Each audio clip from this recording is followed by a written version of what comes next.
आदरणीय सभापति जी,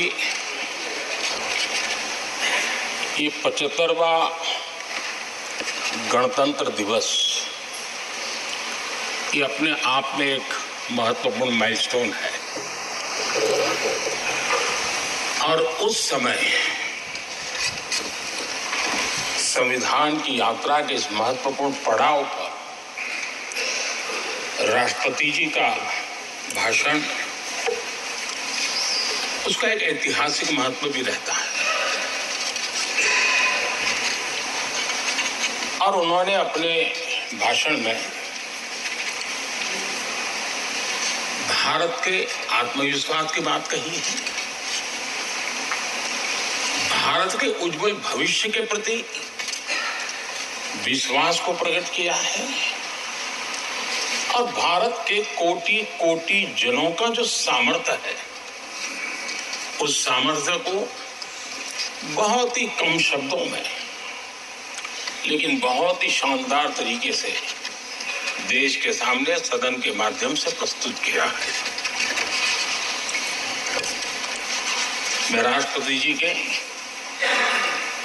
इस प्रेरक उद्बोधन के लिए और राष्ट्र को दिशा निर्देश के लिए और एक प्रकार से विकसित भारत के संकल्प को सामर्थ्य देने के लिए हृदय से बहुत बहुत आभार व्यक्त करता हूं।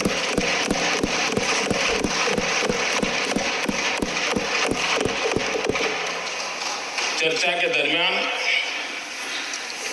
अनेक माननीय सदस्यों ने अपने विचार रखे और चर्चा को समृद्ध करने का अपने अपने तरीके से प्रयास भी किया।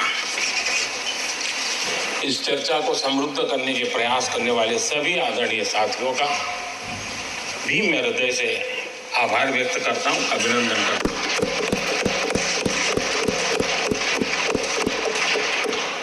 कुछ साथियों के लिए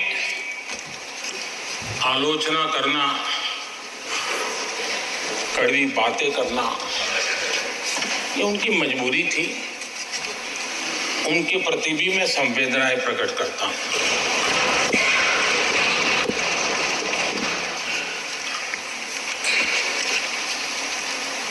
मैं उस दिन तो कह नहीं पाया लेकिन मैं खड़गे जी का विशेष आभार प्रकट करता हूं।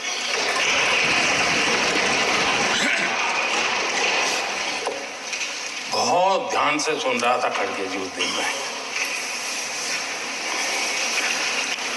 और ऐसा आनंद आया, ऐसा बहुत कम मिलता है। लोकसभा में तो कभी कभी मिल जाता है लेकिन आजकल वो दूसरी ड्यूटी पर है तो मनोरंजन कम मिलता है। लेकिन लोकसभा में मनोरंजन जो कमी हमें खल रही है उस दिन आपने पूरी कर दी।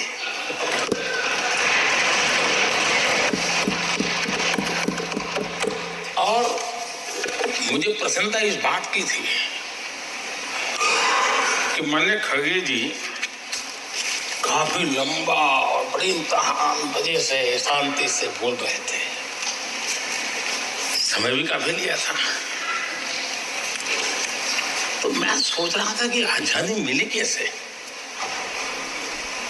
इतना सारा बोलने की आजादी मिली कैसे। तो मैं सोच तो रहा था लेकिन बाद में मेरे ध्यान में आया कि दो स्पेशल कमांडर जो रहते ना उस दिन नहीं थे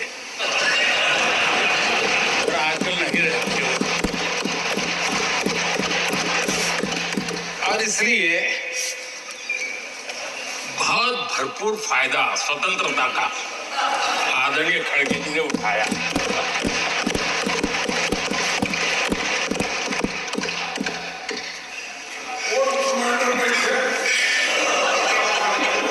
मुझे लगता है कि उस दिन खड़गे जी ने सिनेमा का एक गाना सुना होगा,